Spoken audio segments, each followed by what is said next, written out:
Ya. Lakukan olahraga yang Anda sukai gitu ya, semua wanita yang sedang menonton ini, supaya ovariumnya sehat dan tidak mungkin. Dan jangan lupa Kalau tersenyum emang ya, udah Mbak menjaga Syahnas. pola sehat. Jangan lupa Iya, tersenyum dan jangan selalu. lupa tersenyum dan bahagia. Nah, tadi ada pertanyaan saya lupa ya. Olahraga. Nah, ya betul. Nah, tadi bagaimana cara mengenali endometriosis ya, pertanyaannya ya. Nah, jadi cara mengenalinya tadi ya, kalau misalkan memang kita setiap haid gitu ya, mensnya sakit ya. Kalau hari pertama kedua sih sebenarnya wajar ya, seluruh perempuan di dunia ini rasanya ada kram-kram sedikit hari pertama kedua itu wajar ya. Tapi sampai kalau sakit sampai guling-gulingan, sampai kayaknya perlu obat, kemudian nggak masuk kantor, itu harus diantisipasi. Apalagi kalau misalkan nyerinya di hari terakhir haid, nah itu nggak normal ya, itu harus diantisipasi kalau kita punya endometriosis atau adenomiosis ya.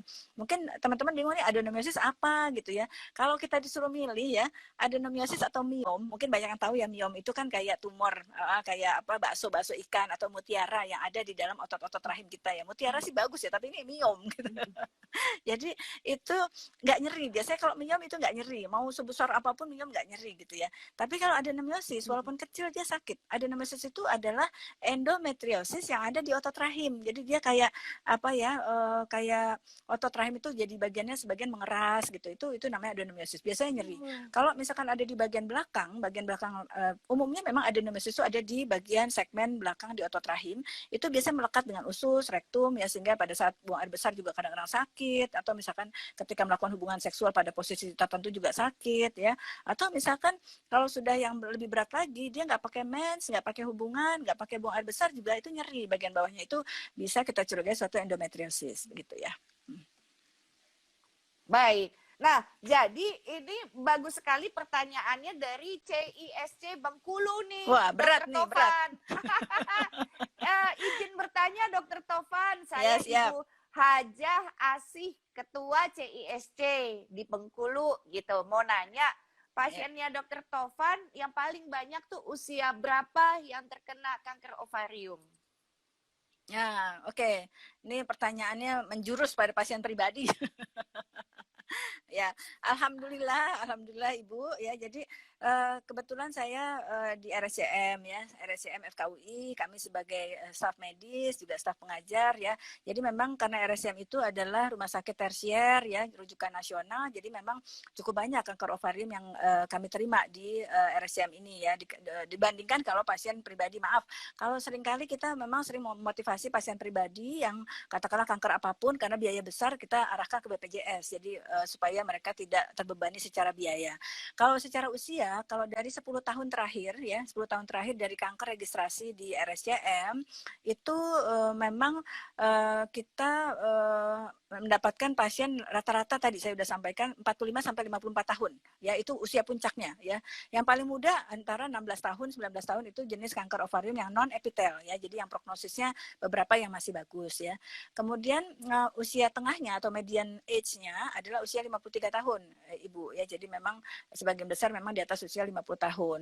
Namun kalau kita bandingkan dengan jumlah operasi yang kita lakukan selama 7 tahun terakhir, itu kira-kira di kami itu bagian kanker kandungan itu operasi sekitar 1.100 sekian ya, 1.064 ya, hampir 1.100 itu selama 7 tahun. Nah, kira-kira itu 570-nya, jadi kira-kira hampir 60%-nya adalah kasus ovarium ya. Jadi memang ovarium ini juara kedua di Indonesia setelah serviks ya. Jadi pertama serviks, kedua ovarium, yang ketiga endometrium, yang keempat penyakit trophoblast ya, yang kelima penyakit yang kanker vulva, vagina dan tuba ya. Jadi memang ovarium itu jenis yang kedua, tapi memang mematikan yang pertama dibandingkan kanker yang lain karena datang sudah pada stadium lanjut gitu. Ya. Baik, ini pertanyaan dari Ibu Marini Martauli.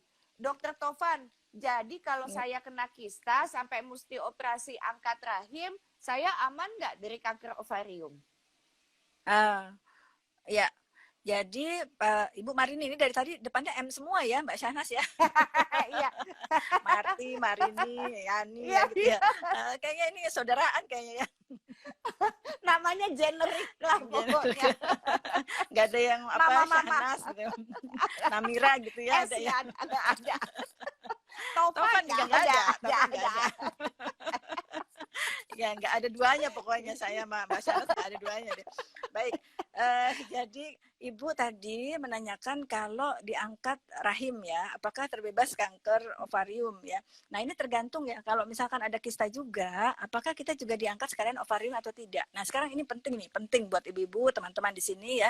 Jadi jangan sampai kita ketakutan minta diangkat ini apa ovarium. Jadi wah saya takut kanker ovarium, minta diangkat ya ovarium dua-duanya gitu ya. Nggak begitu juga ya.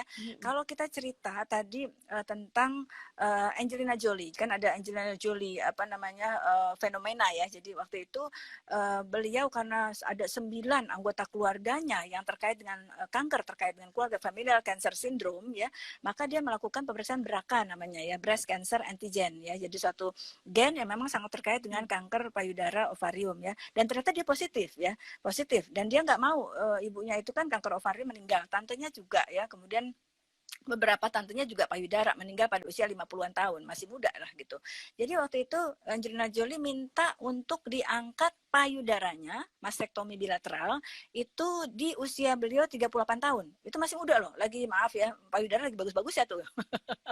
Lagi bagus-bagus 38 Iya, tahun minta betul. diangkat. Jadi tapi ya jangan lupa beliau langsung melakukan rekonstruksi ya. Jadi payudara diganti dengan rekonstruksi. Ya alhamdulillah masih ada payudara, tapi bukan jaringan dia sendiri begitu. Nah kemudian dia 2 tahun kemudian dia juga melakukan permintaan untuk diangkat ovarium keduanya. Jadi salpinga ovarektomi bilateral ya. Ovarium dua-duanya diangkat tuh waktu pada usia 40 tahun. Itu saking beliau takutnya. Tapi untung memang ini adalah hasil dari pemikiran yang luar biasa ya, bahwa dia nggak mau pada usia-usia muda ternyata terkena kanker terkait dengan keluarga dan akhirnya merenggut nyawanya gitu ya.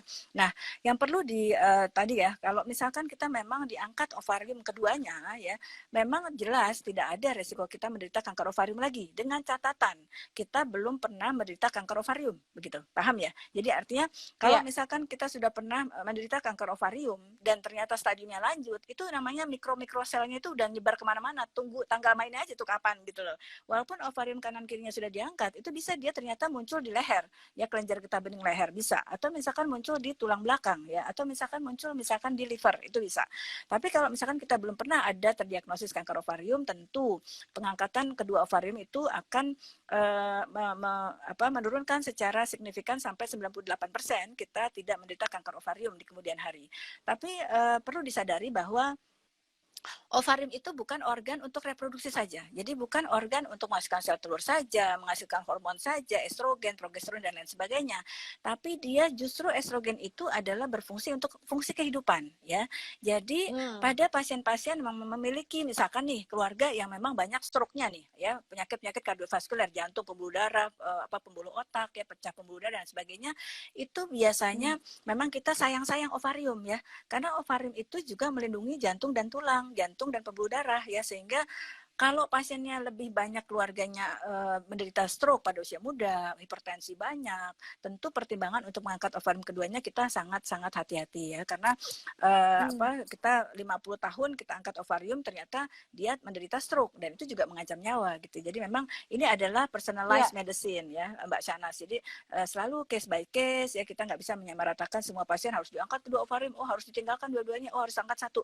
Itu terkait bagaimana nanti kita melakukan secara spesifik konseling terhadap pasien per individu. Jadi betul-betul personalized medicine. Jadi betul-betul disesuaikan dengan kondisi pasien ya. Kemudian apakah dia obesitas juga, apakah dia memang sudah ada hipertensi sebelumnya, atau misalkan penyakit keluarga yang memang terkait dengan kanker atau penyakit-penyakit yang pembuluh darah tadi gitu ya. Jadi intinya konsultasikanlah kepada dokter yang ibu percaya ya. Baik. Baik, jadi kalau begitu secara tidak langsung banyak sekali pertanyaan yang sudah dijawab oleh Dr. Tovan nih di sini. Alhamdulillah. Yang selalu bertanya adalah jadi apakah membuang ovarium adalah jalan yang bijak gitu ya? Apalagi kalau misalnya udah memang tidak mau punya anak kembali begitu ya? Dan banyak sekitar-sekitar itu yang sudah terjawab karena tadi Dr.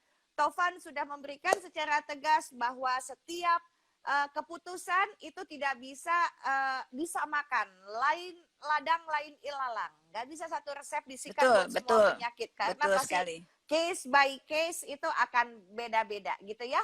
Nah ini ada lagi yang masuk adalah Yangma, Bu Yangma. Saya usia 47 tahun nih Dokter Tovan, 4 Ya. bulan terkena kanker ovarium stadium akhir. Nggak ada gejala saya dok. Ah, Haid ya. juga masih lancar, memang sering buang air kecil. Alhamdulillah sudah selesai kemo 6 kali tanggal 26 Juli kemarin. Ya, ya. Besok mau check up ke dokter lagi. Dokter Tovan mau nyampein apa ke Ibu Yangma? Ya, semangat, semangat Ibu, ya, luar biasa, ya, pokoknya tadi sudah saya sampaikan, apapun ya jenis kankernya, apapun, seberapapun stadiumnya, ya maaf, semua juga akan kembali ke kampung ilahi ya, Mbak Syahnas ya, semua juga begitu, Ya, mau jalannya kayak apa, tadinya segar bugar, tiba-tiba ketabrak di ya. lalu lintas juga bisa ya, jadi intinya Ibu tetap patuhi apa yang menjadi rencana treatmentnya, rencana terapinya ya, biasanya kanker ovarium itu modalitas utama terapinya adalah pembedahan ya, pembedahan yang optimal ya. Kalau misalkan pada yang stadium lanjut itu harusnya optimal semua terangkat tuh, semua sampai akar-akarnya kita angkat. Kemudian jangan lupa harus kemo. Nah, ini yang seringkali banyak yang merasa sudah sembuh ya ketika diangkat apa seluruhnya, operasinya sampai berapa jam, mungkin kadang-kadang sampai 6 jam ya operasinya, terus nggak jadi kemo ya. Itu nggak boleh karena ovarium itu tidak terpisahkan kemo itu dengan apa namanya operasinya begitu ya. Beberapa pasien yang saat ini yang saya pernah terima itu maaf ya, itu belum pernah ketemu sama saya tapi tiba-tiba perutnya gendut ya, nggak bisa makan begitu, ternyata banyak cairan, ternyata dia udah pernah operasi setahun yang lalu gitu ya, dengan dokter kanker kandungan sudah disarankan untuk kemo, ternyata dia nggak mau karena udah merasa sembuh. Nah sekarang sudah kambuh lagi gitu ya. Jadi intinya memang betul ya, ketika kita mendapatkan kanker semua juga akan merasa sedih ya, itu wajar, itu sangat natural ya, nah it's very natural gitu. Tapi sekali lagi ya, kita berprinsip bahwa usia itu tidak ada yang bisa menjamin ya, tadi yang pertama, kemudian yang kedua patuhi segala macam nasihat ya, apapun yang akan dilakukan, kemudian jangan lupa tadi happiness ya, bahwa keberhasilan terapi itu terkait dengan faktor psikologis kita, tentu dengan beberapa suportif ya, makanan, nutrisi, kemudian suportif dari orang-orang terdekat ya, kemudian bagaimana kita bisa tetap bisa menjaga pola hidup, istirahat yang cukup ya, itu penting dalam respon terapi selama masa-masa pengobatan gitu ya. Ya, Baik, mudah-mudahan Ibu bisa pulih Elis, Ibu. Insya Allah. amin. Terkirim doa dari kami semua ya, Ya, Ibu amin, mesti amin. semangat.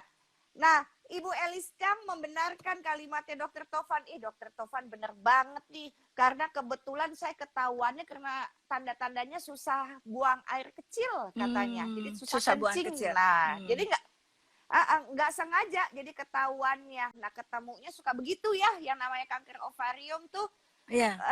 nggak sengaja ketahuan seperti begitu ya. Nah, Dokter Tovan, ini ada lagi Ibu Ahtanti. Apakah ada pantangan dok makanan supaya sel kankernya tidak berkembang? Ya, bagus pertanyaannya Ibu.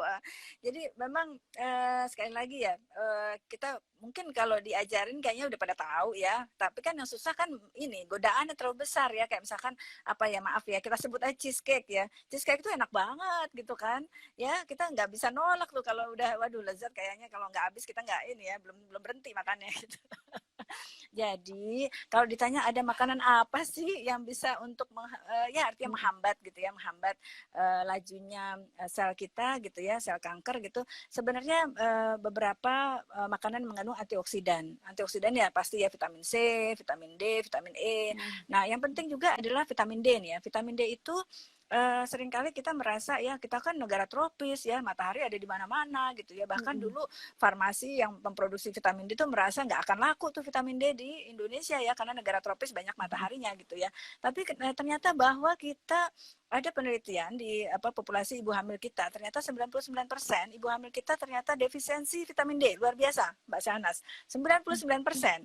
Ya, kenapa? Karena pola hidup kita tidak sehat sama sekali ya, berangkat gelap, pulang gelap gitu ya, nggak pernah kena matahari, andaikan juga kena matahari juga kita pakai payung gitu kan. Ya memang penting juga kita harus tahu bagaimana cara menjemur yang baik ya. Tentu kalau perempuan nggak bisa ya, karena menjemur di matahari dengan vitamin D yang baik itu harus agak terbuka gitu ya. Nanti Mbak Sanas nanti dikejar-kejar orang nanti kalau jemuran di depan rumah. Jadi laki-laki pun harus bertelanjang dada, itu kan tuh yang idealnya kayak bayi dijemur gitu kan. Nah, itu nggak mungkin. Jadi memang harus ada suplemen vitamin D. Vitamin D itu penting apalagi masa pandemi karena terkait dengan imunitas ya, dengan beberapa penyakit autoimun, kanker ya, bahkan juga pada beberapa kelainan janin itu terkait dengan defisiensi vitamin D. Nah, jadi kembali ke hidup sehat, Bu. Jadi kembali ke alam ya. Jadi kayak misalkan zaman-zaman dulu nenek moyang kita kenapa sih kayaknya mereka usia-usianya pada panjang ya. Misalkan bahkan maaf, nenek saya tuh meninggal usia 121 tahun, Mbak Syahnas. Itu 121. Wow. Makanya saya agak Panjang pede juga. sekali. Iya, Wow, kakek saya tuh 136. Kakek saya lebih tua lagi 136. Saya bilang itu benar nggak ngitungnya tuh ya. Tapi ternyata ya, karena mereka nggak neko-neko ya hidupnya di desa ya, walaupun waktu itu pamong desa lah ya, hidup di desa, makannya juga makanan yang tanpa pengawet ya, rebus-rebusan, sayur-sayur yang ada di pekarangan, nggak ada lagi yang misalkan apalah campuran pestisida dan lain sebagainya. Jadi memang perbaiki nutrisi alami, sayur buah segar ya. Kemudian penting juga kalau kita membeli di tempat yang di luar, kita nggak tahu tuh dia ada campuran pestisida atau herbisida, itu memang harus dicuci secara baik dengan air hangat mengalir ya, itu yang penting untuk menghindari itu. Kemudian protein tidak kalah pentingnya, kemudian daging merah juga nggak apa-apa. Ada mitos ya bahwa kanker itu nggak boleh makan daging merah, itu juga salah.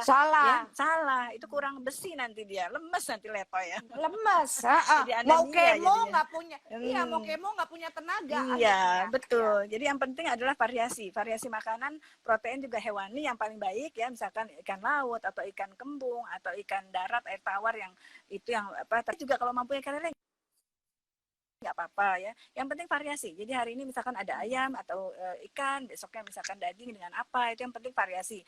Tentang jumlahnya nggak perlu terlalu banyak sebenarnya, tapi yang penting adalah variasinya ya. Jadi penting tadi tuh untuk menjaga imunitas ya. Jadi memang secara prinsip jangan sampai kita kebanyakan makanan pengawet dan juga bakar-bakaran nih penting, Mbak Sahnas. Misalkan kita terlalu banyak makan sate. Sate. Kalau yang hitam-hitam tuh kadang-kadang ada yang kambing guling ya. Boleh makan tapi yang hitam-hitamnya disingkirkan gitu ya. Barbecue tapi yang sedikit-sedikit yang rasanya agak pahit-pahit itu ada nitrosamin, itu karsinogenik juga ya, menimbulkan kanker untuk jangka panjang gitu ya. Ya. Baik. Ada Ibu Eri, Dr. Tovan. Beliau riwayat CA ovarium stadium 1 5 tahun lalu. Sudah diangkat ovarium dan rahimnya. Lalu sudah melakukan kemoterapi juga, Dok. Ada nggak kemungkinan saya kansernya kambuh lagi? Silakan, Dok. Ya. Jadi semangat. Saya tetap bilang semangat, Bu ya. Jadi kalau kita cerita ya terus terang nih, kalau kita cerita secara teori, ibarat itu kalau udah jadi kanker ya, itu kan tumor ganas ya. Jadi kalau ditanya kanker ganas apa enggak, udah pasti kalau kanker tuh ganas. Dia memang ada satu masa remisi. Remisi itu kelihatan jadi sembuh gitu ya.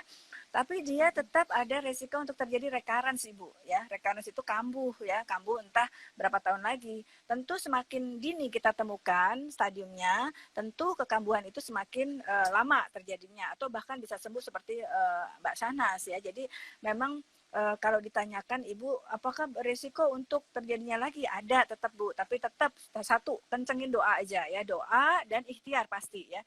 Jadi doa betul, minta ya Allah berikan saya untuk lebih banyak beribadah, lebih banyak untuk memberikan manfaat. Yang kedua, jangan berdoa aja tapi tanpa ikhtiar ya, tetap pola hidup baik ya, tadi tidak mager, kemudian menebar manfaat ya, kemudian memang nutrisi diperbaiki dan segala macam ya. Jadi memang tetap menjalani kehidupan yang lebih sehat ya. Baik, ada Ibu Wati 107. Dok, saya ada kista nempel di ovarium 5 tahun yang lalu, besarnya 4 mili.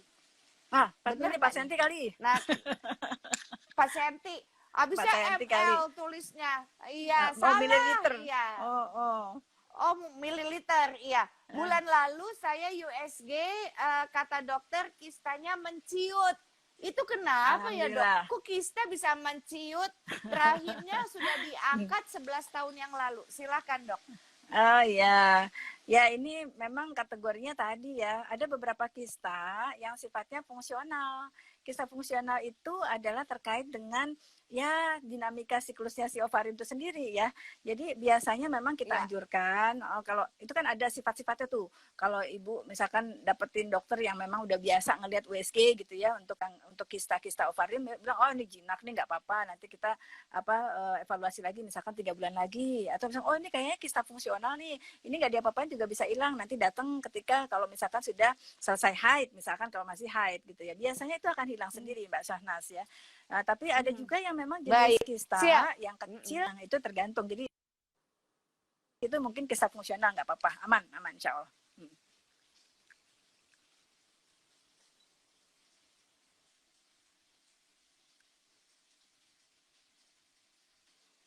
Sinyalnya kurang bagus.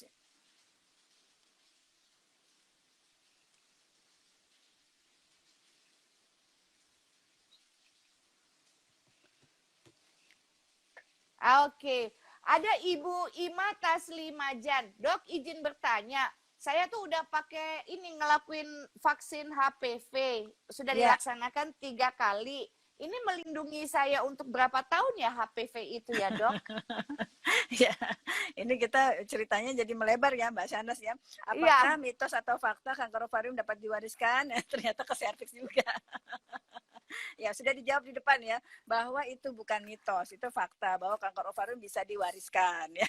Jadi harus rajin-rajin sekarang bikin pohon keluarga ya, pohon keluarga, neneknya ya, tantenya, sepupunya apa segala macam ada nggak kanker itu. Nah, jadi memang HPV itu adalah penyebab dari kanker serviks ya. Jadi yang dikatakan vaksin HPV itu vaksin pencegahan ya.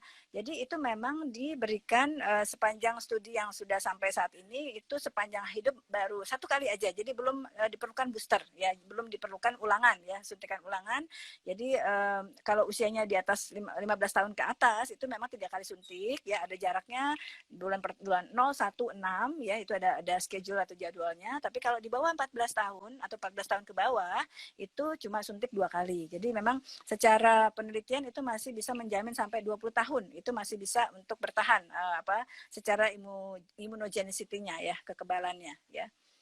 Baik, siap. Dok, izin mengundang Mbak Tantri lagi di akun CISC Ovarium ya. Penjelasannya sudah, tinggal kita melihat sahabat-sahabat CISC naruh pertanyaan apa ke akunnya Mbak Tantri. Begitu ya? Siap. Nah, sambil menunggu Mbak Tantri terhubung, ini semuanya memberikan apresiasi yang luar biasa kepada Dr. Tovan. Terima kasih banyak katanya. Sama-sama.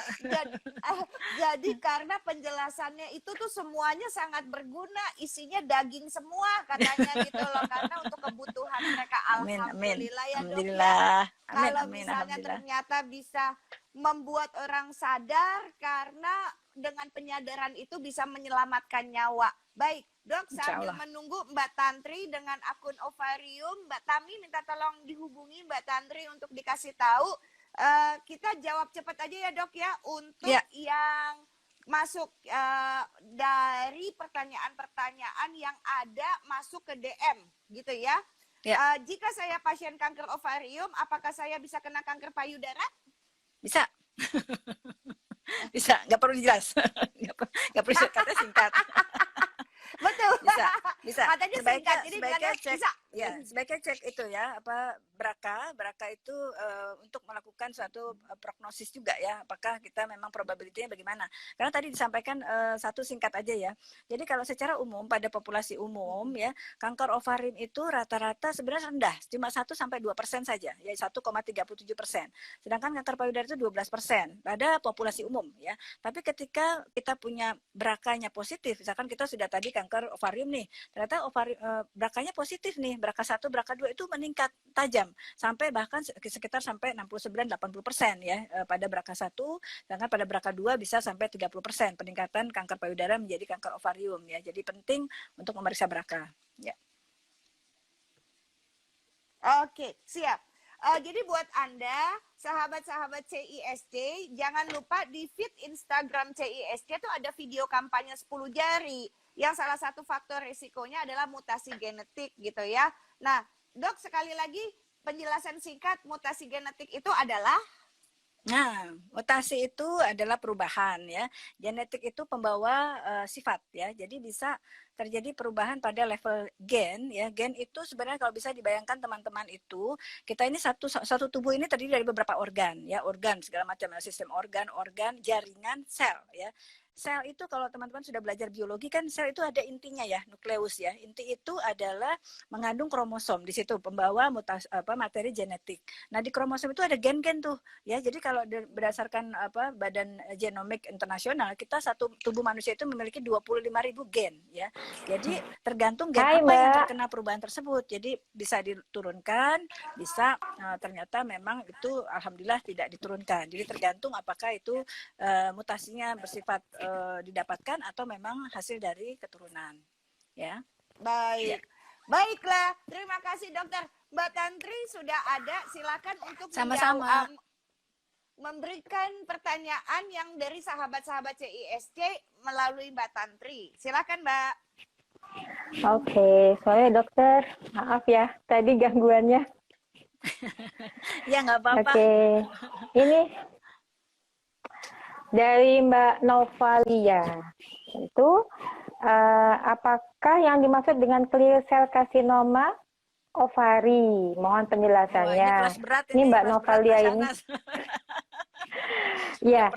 Ya. Jadi beliau itu tahun 2012 itu pernah operasi kista endometriosis. Terus 2019 sampai 2020 dibilangnya kolik, tapi kemudian tahun 2020 baru ketahuan dia karsinoma clear cell karsinoma itu dok gitu. Terus pertanyaannya dia, karena dia pernah disuntik hormon itu, apakah yang menjadi pemicu terjadinya clear cell itu dok? Nah, itu tadi sebenarnya kalau sedikit jeli ya, saya sudah menjelaskan ya tadi, mungkin kurang detail ya.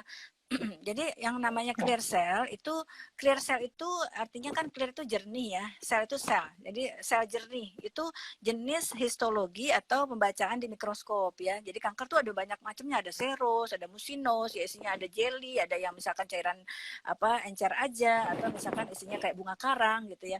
Nah, clear cell ini kalau dibaca di mikroskop tuh bentuknya kayak sel-sel jernih lah, makanya disebut clear cell. Nah, itu tadi sudah saya sampaikan, untungnya clear cell ini porsinya dia tidak terlalu tinggi ya dibandingkan misalkan yang jenis yang lain, karena clear cell ini ternyata dia agresivitasnya sangat tinggi dan dia sangat kemoresisten.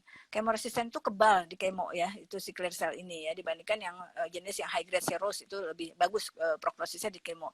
Nah, tadi kaitannya dengan suntikan hormon yang didapatkan pada waktu pertama kali kista itu sebenarnya tidak berhubungan ya. Jadi itu justru pengobatan ya terhadap kista endometriosis. Memang kalau endometriosis yang berkembang kemudian ya itu bisa terjadi transformasi, perubahan jadi ganas. Itu udah ibaratnya itu natural history-nya, udah perjalanan penyakitnya ya. Jadi memang kalau dia endometriosis nggak terkontrol, misalkan memang kita obesitasnya tetap berjalan, nggak banyak gerak ya, kemudian nutrisinya juga nggak baik, imunitasnya nggak baik, yang si kista endometriosis tadi bisa kambuh menjadi satu perubahan jadi ganas ya. Jadi memang itu pentingnya selalu melakukan kontrol atau follow up setelah kista endometriosis ya. Jadi memang kista endometriosis bisa jadi ganas pada misalkan clear cell, kemudian endometrioid jenis yang lain itu adalah suatu perjalanan penyakit yang memang alami seperti itu. Jadi bukan kaitannya dengan pengobatan sebelumnya.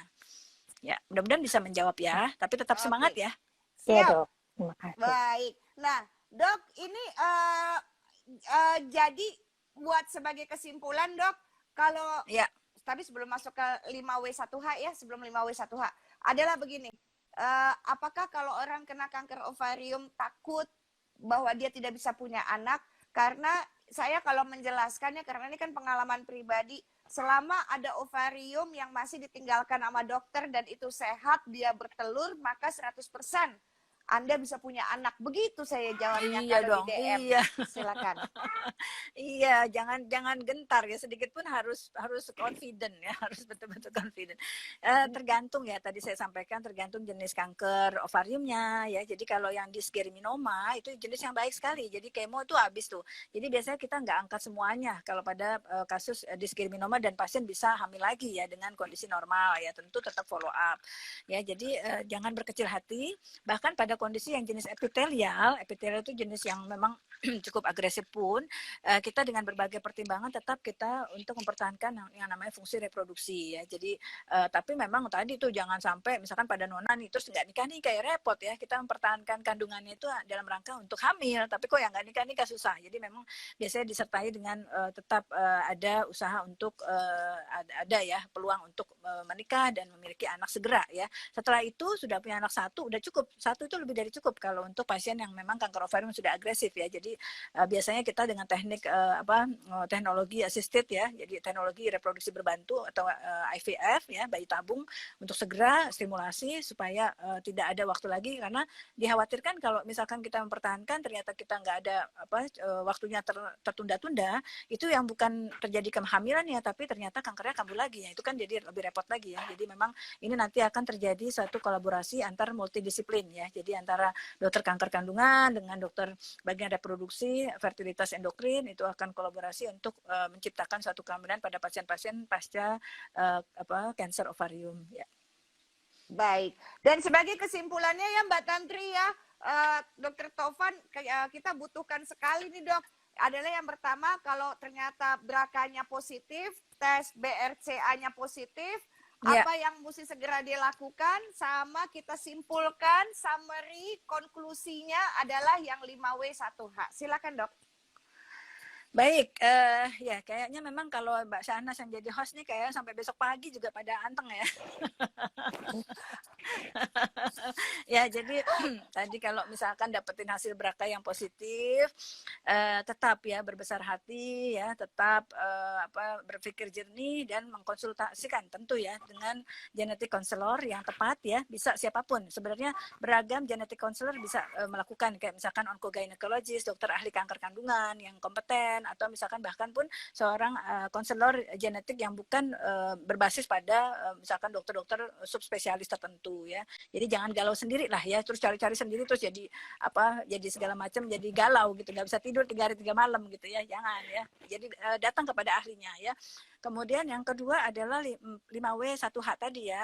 Jadi siapa sih yang memang terindikasikan untuk memeriksa BRCA ini ya? Memang kalau secara rutin memang tidak direkomendasikan ya, jelas ya. Jadi memang pada pasien-pasien yang kalau lebih berhemat itu pada pasien-pasien yang memang dia adalah penderita kanker ovarium ya, terutama yang high grade serous ya. Jadi itu jelas. Jadi untuk melihat pemetaan dalam keluarganya.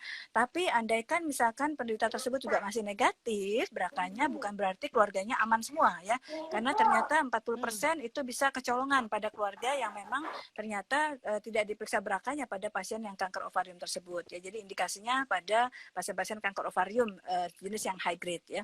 Kemudian kapan dilakukan pemeriksaan? When ya. When itu ketika pertama kali seorang penderita kanker ovarium terdiagnosis. Jadi dari awal, untuk apa sih? Why ya? Why, kenapa pentingnya dilakukan BRCA? Karena memang kita ingin melihat prognosis.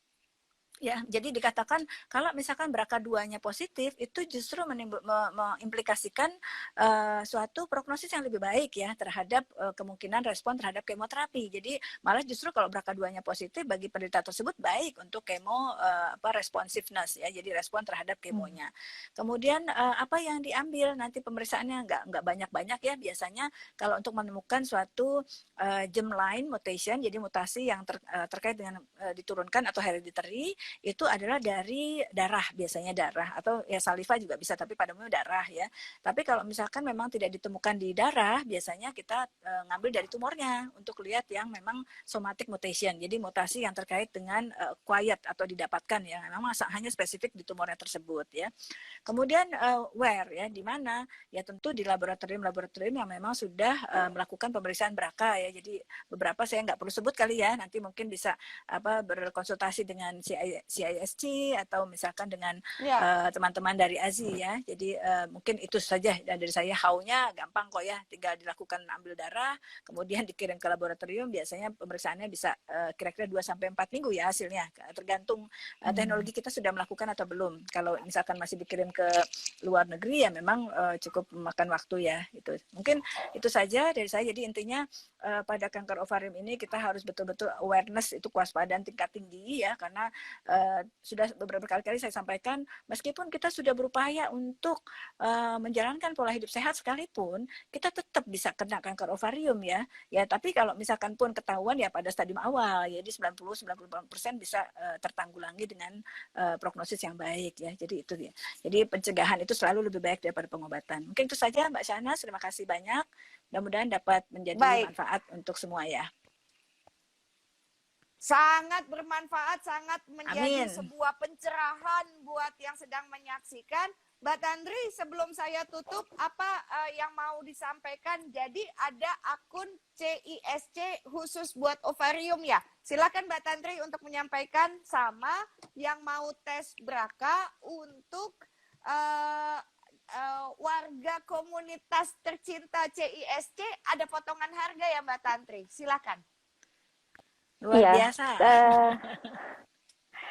Kalau yang buat teman-teman yang concernnya kan kalau sama ini lebih banyak yang cervix ya dokter ya, edukasi gitu, banyak kan yang cervix. Sebenarnya ovarium tuh kadang-kadang suka informasinya kurang gitu. Nah ini kita udah ada IG CISC Cancer Ovarium, pakai C ya, CISC Cancer Ovarium.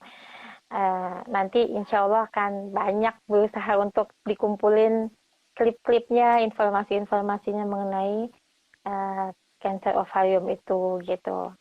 Terus kalau yang untuk BRCA itu nanti informasinya lebih lanjut ada di situ juga ya. Tapi memang ada beberapa yang yang suka ada diskon-diskon ya. Salah satunya ada lab. Saya kok belum ini ya update ya Mbak yang itu ya. Oh baiklah, kalau begitu jadi nanti tunggu saja informasinya di akun CISC yang spesial ovarium, begitu ya? Cancer Ovarium, CISC CISC Cancer Ovarium. Keren banget deh. Makasih dokter. Mbak Tantri dan Mbak Tantri itu juga penyintas CA ovarium dokter. Oh iya. 4 tahun lalu tanggal segini saya lagi kemo yang kedua. Aduh hebat ya, udah ada diarinya, udah penuh ya diarinya. Ya catatan kecil aja biar ingat pernah sakit. Itu penting itu. Catatan. Betul, yang bisa dibagikan sebagai inspirasi. Nah, penutup dari saya setelah mendengarkan semua penjelasan Dr. Tovan yang begitu luar biasa, untuk semua sahabat CISC yang memiliki riwayat keluarga dengan kanker ovarium atau faktor risiko lainnya, jangan ragu, jangan takut, konsultasi yuk ke dokter. Ingat ya, ke dokter, jangan ke dukun, oke? Ya, setuju. Karena soalnya dukun dibilang orang pinter ya. Ember. Terus udah gitu, oke lah ya kalau masih ada usaha pijet, minum herbal, oke lah ya. Itu enak, nggak apa-apa ya. Iya. Kadang mindahin penyakit ke kambing, kambingnya dipotong, dibilang bahwa pasiennya sembuh. Tunggu ya, ini aturan mainnya bagaimana ya, dan harga kambingnya juga sangat mahal sekali yang saya tahu. Nah, kalau orang putus asa kan semua akan diikutin dokter gitu loh. Dan biasanya dokter Tovan, mengapa mereka pindah dan lari pergi ke orang alternatif selain dokter? Takut dioperasi tahu. Iya. Padahal operasi gitu sama saya nggak sakit loh. Langsung cari pengobatan lain tanpa operasi. Nah begitu. Iya, kalau bisa sulap ya, diapain juga ya. Kalau dokternya cantik begini pada mau kayaknya dioperasi, tahu dokternya begini. Ya, insya Allah. Apalagi yang menjelaskan di awal Mbak Sahnas, kita kasih di frontliners. Nah, jadi untuk semua pertanyaan yang tidak bisa dijawab di sini, silakan kasih ke DM-nya CISC atau spesial CISC yang ovarium, oke? Nah, jadi untuk semuanya, mengapa kanker ovarium ini memang silent killer? Karena letaknya di dalam. Tapi kalaupun kena dan itu menjadi hadiah dari langit, artinya Anda yang memang ditunjuk. Jangan lupa, Allah itu nggak pernah, Tuhan yang Maha Esa nggak pernah salah nitipin penyakit gitu loh ke kita. Artinya di balik itu ada sesuatu pembelajaran supaya kita naik kelas jadi murid gitu ya. Jadi hamba, jadi makhluk sebelum kita semua pada ngantri untuk pulang karena telah digenapkan rezekinya di dunia. Jadi harus tetap semangat ya, semuanya yang nonton ini masih banyak yang bisa kita lakukan. Jadi kalau misalnya Anda ingin berbagi sesuatu, jangan disimpan sendiri, masuk ke komunitas. Karena apa? Kalau belajar dari perjalanan hidup sendiri bisa salah loh jalannya. Tetapi kalau belajar dari pengalaman orang, kita jadi bisa tahu mana yang jangan dilakukan yang salah. Kita lakukannya yang benar saja, begitu ya. Dan ini adalah suatu hal yang penting, sehingga untuk mengetahui lebih lanjut tentang apa itu kampanye 10 jari, sekali lagi Anda bisa cek videonya di feed IG CISC. Di sana ada Ova, Ria, dan Riri. Ini maskot kampanyenya 10 jari yang akan sharing tentang 6 faktor risiko dan 4 gejala kanker ovarium. Dan untuk Anda, para penyintas kanker ovarium yang ingin bergabung dengan grup pasien CISC, bisa DM ke IG @CISC Cancer ya, ovarium. Sekali lagi, @CISC Cancer ovarium. Dan di sana ada Mbak Tantri yang sudah akan menunggu dengan sabar memberikan jawaban-jawaban dari tim dokter yang akan membantu pertanyaan yang tidak terjawab di sini. Dokter Tovan, peluk sayang dari jauh, sehat terus. Aduh ya. Mbak Tantri juga. Makasih. Mohon maaf. Sehat Mbak Sana sama Mbak Tantri ya. Sehat walafiat. Dokter juga ya. Yang penting di usianya harus berkah dan harus banyak nolongin orang yang membutuhkan ketika pertama kali kaget dan takut pada saat didiagnosa kena kanker. Jadi sampai jumpa lagi di IG Live CISC selanjutnya. Assalamualaikum warahmatullahi wabarakatuh. Waalaikumsalam warahmatullahi wabarakatuh. Matur nuwun dokter, makasih ya Mbak Sahnas. Makasih.